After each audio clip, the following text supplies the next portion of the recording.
Okeylah, kita sambung pada muka surat yang ke-88 dalam kitab kita Halisya Al-Qalibi ala Syarhil Waraqat. So that, okay, 88 . Okay, jadi kita sampai kepada At-Takhsisu Al-Munfasilu.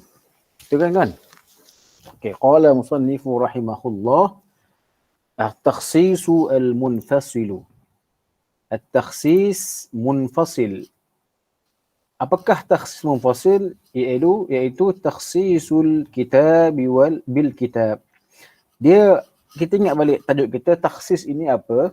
Kita takhsiskan satu nas itu yang umum.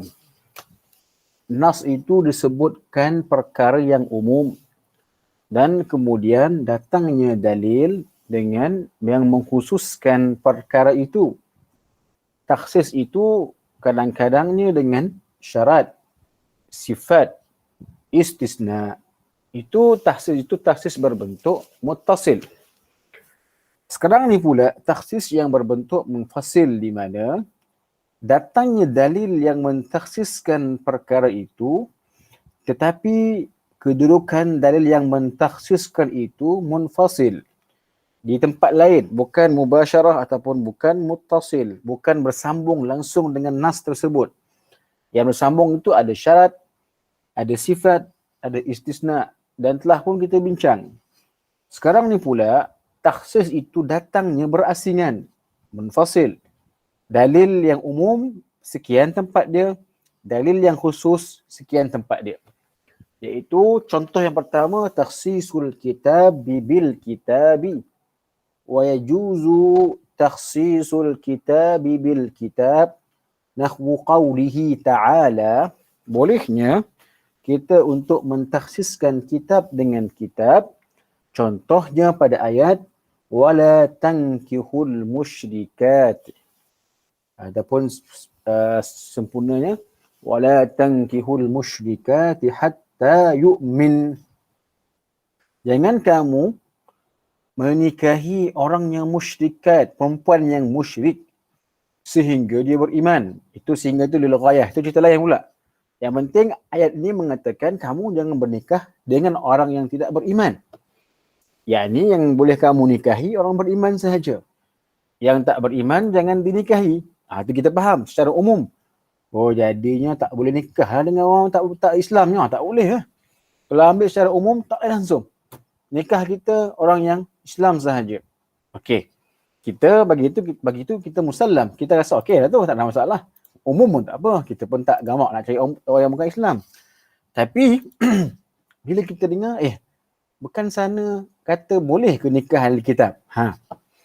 Di situ rupa-rupanya ayat surah Baqarah 221 ini adalah yang umum.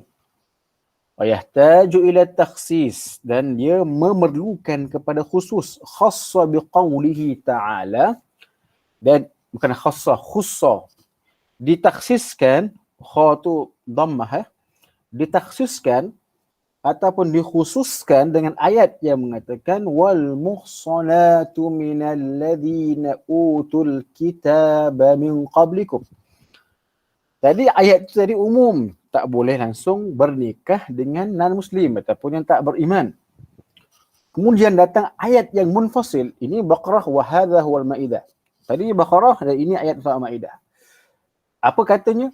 Wal muhsanatu minal ladzina utul kitaba min qablikum.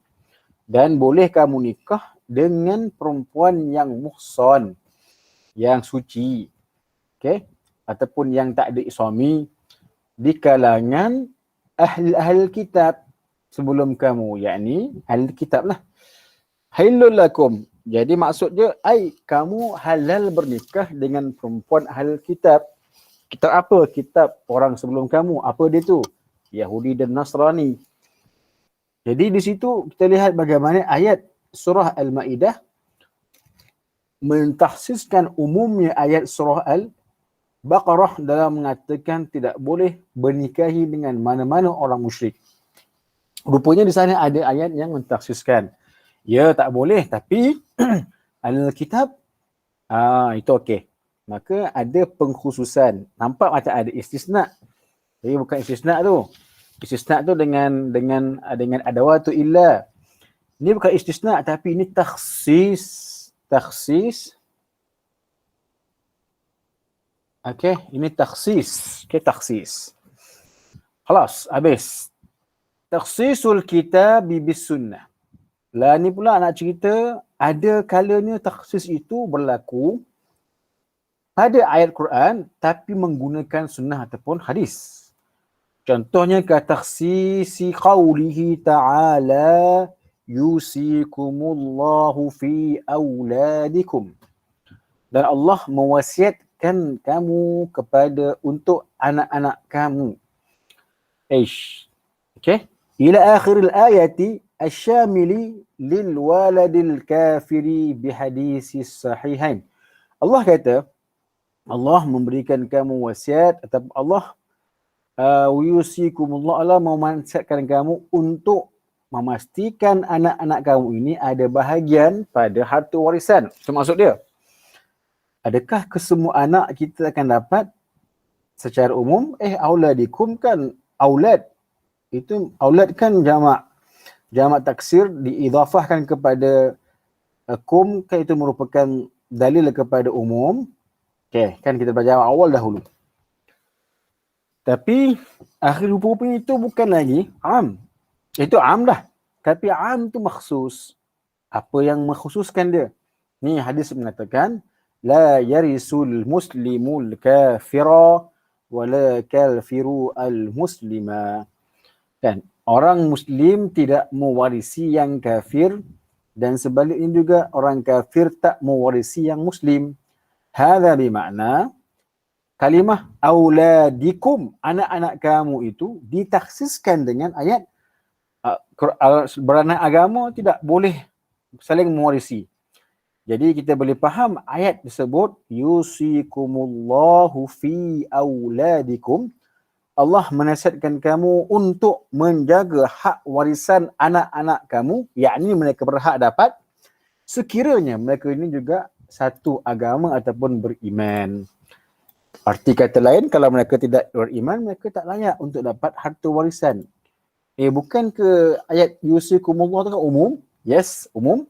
Tapi telah pun ditakhsiskan oleh hadis, oleh sunnah yang mengatakan la yarisul muslimul kafira walal kafirul muslima. Okey. Agak straightforward lah. Nak baca bawah pun tak perlulah sebab tak banyak. Yang banyak kat atas. Ketakhsisus sunnati bil kitab. Pengkhususan sunnah dengan kitab. Apa pula tu? Apa beza atas tu? Atas tu sunnah mentakhsis kitab. Bawah ni kitab mentakhsis sunnah. Sebalik pula. Contohnya hadis mengatakan la yaqbalu Allahu salata ahadikum idza ahdatha hatta yatawaddaa. Allah tidak terima, ni hadis ya, bukan Quran ni.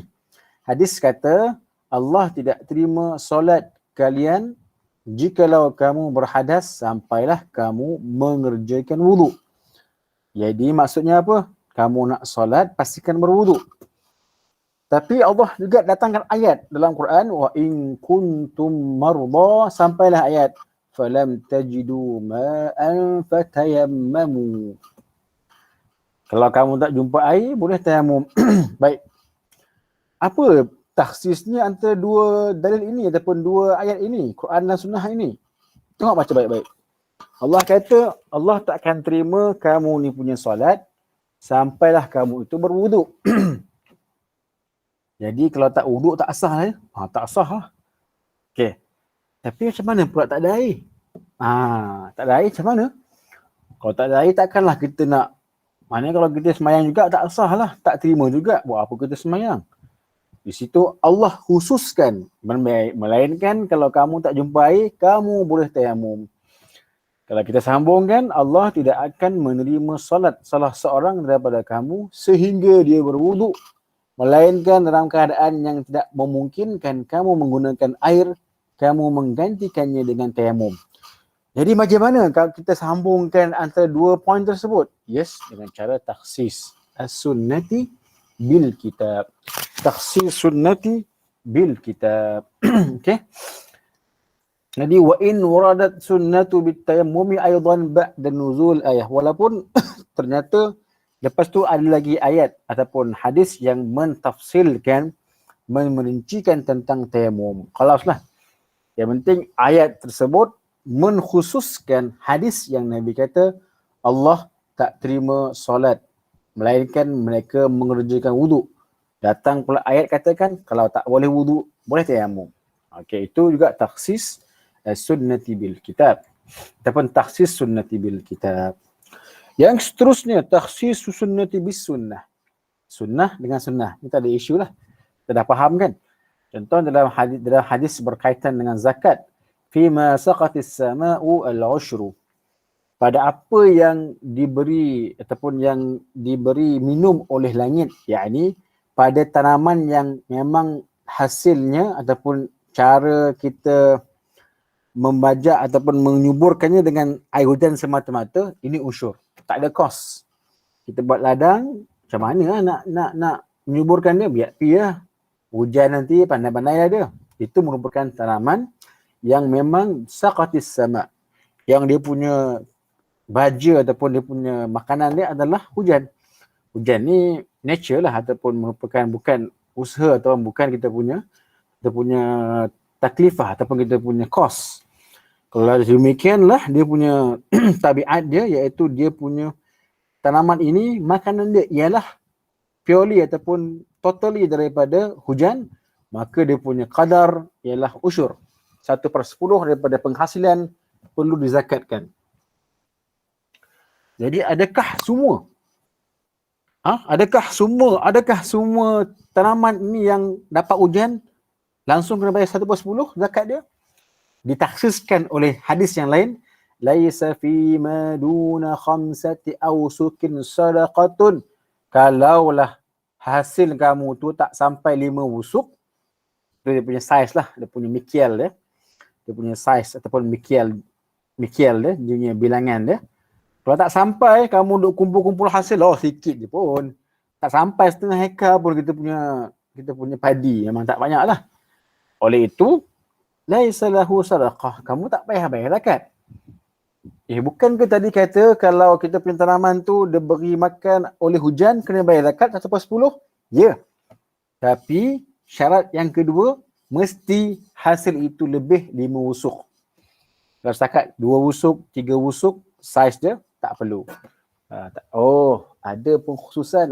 Tapi khusus tu dengan cara yang munfasil. Dia berasingan lah. Seterusnya.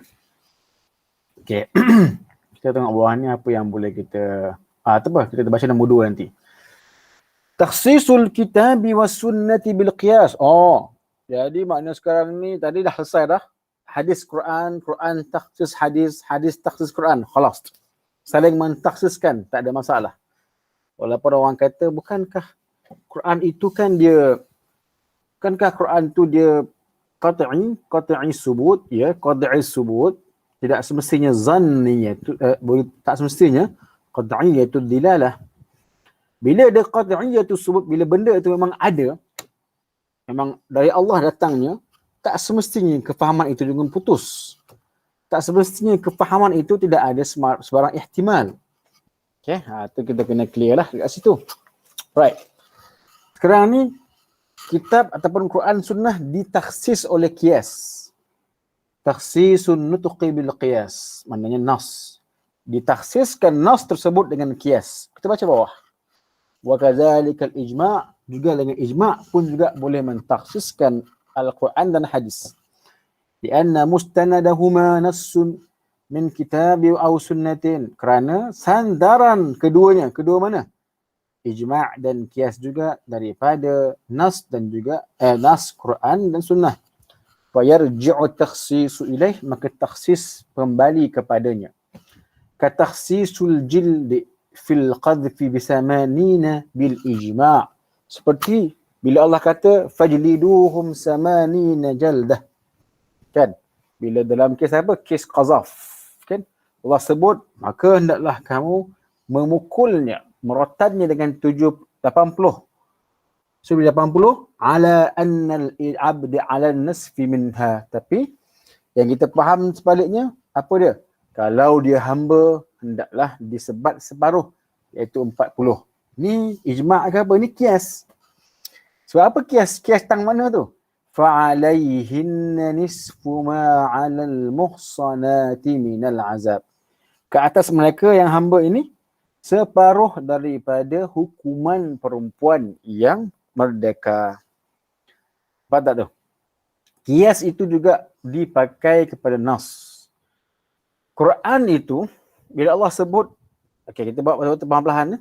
Bila Allah sebut fa'alaihin, maka ke atas mereka ini, perempuan yang berzina ini, hamba, kena hukuman separuh daripada yang merdeka.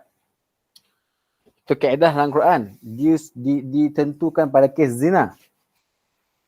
Tetapi kias mengambilnya bukan saja zina, tapi dalam semua bab hudud, qazaf, minum arak, juga akan menghasilkan setengah. Hamba yang buat akan kena setengah. Jadi kita kata mana dalil orang minum arak, kalau arak itu 60 ataupun 80 sebatan, khilaf bainal ulama, 80 ada, 60 ada. Jadi kalau orang yang minum arak 60 ataupun 80 sebatan itu, yang hamba separuh daripadanya, yang separuh tu mana dalil? Dalil kita kias kepada kes zina yang Allah sebut fa'alaihin nisfu ma 'alal muhsanati minal azab. Okey. Itu jadi itulah dia bagaimana kias mentakhsiskan Al-Quran dan hadis. Wa na'ni bin nutqi. Okey, kami maksudkan dengan nutuq itu tengok matan ya. Qaulullah ta'ala wa qala Rasul sallallahu alaihi wasallam. لأن القياس يستند إلى نص من كتاب أو سنة فكأنه المخصص. Kerana kias juga bersandarkan kepada nas, kitab dan sunnah, seolah-olah dia itu yang mentakhsiskannya. Seolah-olah bila kita kata kias yang mentakhsiskan Quran dan sunnah, tapi kias tu datang tang mana? Datang tang Quran juga. Jadi boleh kita katakan hakikatnya yang mentakhsiskan Quran sunnah itu bukan kias semata-mata, tapi kias yang bersandarkan kepada hadis dan juga kitab. Sekaligus kita kata sebenarnya sumber yang mentakhsiskan itu Quran sunnah juga. Tak hidup pelik lah. Boleh ke kiasnya? Power ke kiasnya? Betullah kias dan ijma' merupakan dipanggil masadir muttafaq alaih. Muttafaq alaih. Kenapa kias dan ijma' tu ittifaq? Memang sebab kias ijma' bersandarkan kepada hadis dengan juga Al-Quran. Tak ada pelik pun. Dia memang betul-betul datangnya, dia dipanggil mumbasikun. Datangnya, lahirnya ijma' dan kias daripada Quran dan sunnah. Itu tak jauh. Kalau orang kata kenapa ijma' kias ni seolah-olah macam nasul hadis lah, macam Quran lah. Asah power ni. Contohlah kalau orang tanya. Kita kata simple je. Sebab ijma' dan kias tidak akan wujud melainkan wujudnya nas. Oleh itu kita boleh simpulkan ijma' kias sebenarnya nas juga. Oleh itu bila ijma' dan kias mentakhsiskan nas tidak ada pelik. Sebab asal ijma' kias juga adalah nas. Okey. Yang tak setuju dengan ijma' ataupun dengan kias ni ialah zahiri je. Ulama lain muttafaq, 4 mazhab kesemuanya setuju dengan ijma' dan juga qiyas. Cuma Mu'tazilah dia isu sikit dengan ijma', Mu'tazilah. Dan golongan-golongan zahiri isu sikit dengan qiyas. Okey, tu dia. Okey, habislah takhsis. Takhsis yang muttasil, syarat sifat istisna dah kita tengok. Takhsis yang munfasil, inilah takhsis Al-Quran bil Quran, takhsis hadis bil Quran, takhsis Quran bil hadis. Takhsisul nassaini, iaitu Al-Quran dan hadis, bil ijma' wal qiyas pun telah kita lihat. Semua makna katakan ia berlaku. Dan ia boleh berlaku dan dia telah pun berlaku. dan dia pun telah pun diamalkanlah oleh para fuqaha ataupun para usuliyin. Okey, kita stop dari sinilah sampai ta'riful mujmali wal bayan. Di sana ada yang mujmal, ada yang bayan. Jadi dah habislah kita amul khas. Selesailah. Am khas dah habis. Lah ni ialah ta'riful mujmali wal bayani. Nanti kita akan lihatlah apakah dia punya Allahumma salli ala Muhammad, dia punya ta'rifan ataupun perbincangan dia. Wallahu subhanahu wa ta'ala a'lam. Alhamdulillah, terima kasih kepada Dr. Syahid atas pengajian kita pada malam ini. Jadi saya buka kepada soalan jika ada yang ingin bertanya. Tak ada. Kalau tak ada, biar saya tanya. Boleh Doktor? Ya. Sila. Tadi kita ada tengok tadi segi pengkhususan tu ada kitab dengan sunnah, kitab dengan kitab, kemudian hadis dengan kitab, hadis dengan hadis. Jadi saya nak tanya, kalau pengkhususan hadis, pengkhususan sunnah dengan kitab tu, adakah sunnah itu diungkapkan dahulu baru diturunkan ayat Al-Quran yang mengkhususkan sunnah tu? Tu soalan yang pertama. Soalan yang kedua, adakah boleh kitab dan sunnah ini apabila dikhususkan sama ada dengan kitab ataupun sunnah, maksudnya contohnya kitab, khususan kitab dengan sunnah kemudian dikhususkan pula dengan qiyas, adakah boleh jadi macam tu Doktor? Tu soalan saya. Soalan pertama, adakah bila kitab mengkhususkan sunnah ataupun sunnah mengkhususkan kitab itu maknanya turun berturutan atau bagaimana? Baik, dia boleh turun serentak. Maknanya Quran turun dan turunnya hadis kemudian, tak ada isu. Okey. Macam juga dalam nanti kita akan lihat dalam mujmal mubayyan juga am wal khas boleh turun serentak. Turun ayat sekian sebab apa, yang isunya pengamalan kan. Okey. Tapi boleh serentak dan boleh terkemudian. Turun dulu yang khusus, baru mari pula yang umum, tak ada masalah. Boleh je. Okey, benda tu dia tak semestinya berturut di dalam amalan, di dalam penggunaan. Itu menjawablah, maknanya tak semestinya datang am khas. Itu ideal lah. Datang yang umum, datanglah khusus. Oh, fahamlah. Boleh juga serentak, datang umum, khusus serentak. Boleh juga datang sebaliknya, datang khusus dulu daripada hadis, baru datang umum pula. Tak ada masalah pun. Contoh macam pernikahan itu, memang dibolehkan pun bernikah. Memang memang boleh bernikah pun sejak Mekah lagi. Okay, sejak Mekah lagi yang boleh bernikah dengan golongan ahli kitab. Boleh nikah. Okey. Apa tu turun pula yang umum. Wala tankihul musyrikati hatta yu'min. Kita pun sudah maklum. Ayat nikah ini, surah Baqarah dan Ali Imran semuanya surah-surah Madaniyah. Sedangkan amalan bernikah dengan orang-orang ahli kitab ni telah berada sejak di Mekah.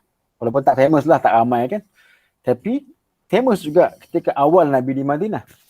Tapi after that baru turun pula wala tankihul musyrikat. Dalam ilmu ulum Quran, kalau kita tahu baca surah Baqarah, Ali Imran ni memang Baqarah, Ali Imran namanya Zahrawatain, dua surah yang memang Madaniyah. Walaupun ada sifat Makkiyah. Okay. Tapi bila ayat-ayat munakahat, jihad ataupun salat ataupun zakat dalam dua surah ini, itu memang ayat tu ayat Madani. Madani ini ikut pendapat yang paling rajih, apa yang turun selepas hijrah. Jadi turunnya ayat nikah dalam surah Baqarah bermaksud itu adalah surah ataupun ayat yang turun lepas Madani. Maknanya dah praktis dulu. Praktis dah kahwin dengan ahli kitab lah bla bla bla, baru turun ayat wala tankihul musyrikati hatta yu'min. Tapi depa tak pelik. Sebab apa, dah ada hadis ataupun dah ada ayat lain. Okey, surah An-Nisa sebagai contoh, mungkin turun yang lagi awal. Boleh kan? Jadi benda tu taklah menjadi satu ketuntutan ataupun satu kriteria mesti am mari dulu baru khas, tidak sedemikian. Okey. Yang dua memang dua. Yang dua, adakah pengkhususan tu boleh dibuat dua kali? Okay, mula-mula sunnah takhsiskan Quran. Lepas tu datang pula ijma' qiyas mentakhsiskan nas tersebut. Ya. Banyak betul takhsis dia. Contohnya apa? Dia kaitan tu imma ayakuna bainal 'ami wal khas, sama ada am dan khas kaitan dia. Sama ada kaitan tu adalah am dan juga khas. Tadi macam bunyi orang masuk. Sama ada kaitannya adalah seperti am dan juga khas. Mungkin juga kaitan yang lain seperti mujmal, mubayyan. Contoh kita kata ayat ini kait dia dengan ini am wal khas. Tapi ayat ini dengan ayat ini kaitan dia adalah mujmal, mubayyan. Kalau macam tu kita punya faham wujud.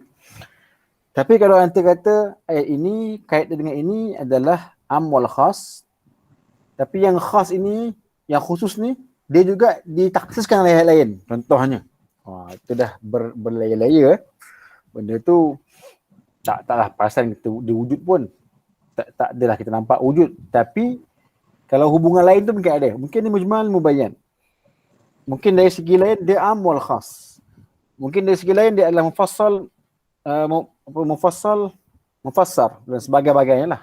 Am, khas, mujmal, mubayyan, mufassar dan sebagainya. Itu mungkin wujud. Tapi kalau berlayer-layer dia punya am wal khas. Ni dah khas dah ni. Rupanya ada khas lagi. Oh, itu macam tindan lah pula kan. Okey, tapi nanti benda tu kita akan lihatlah dalam buku-buku mutawalat.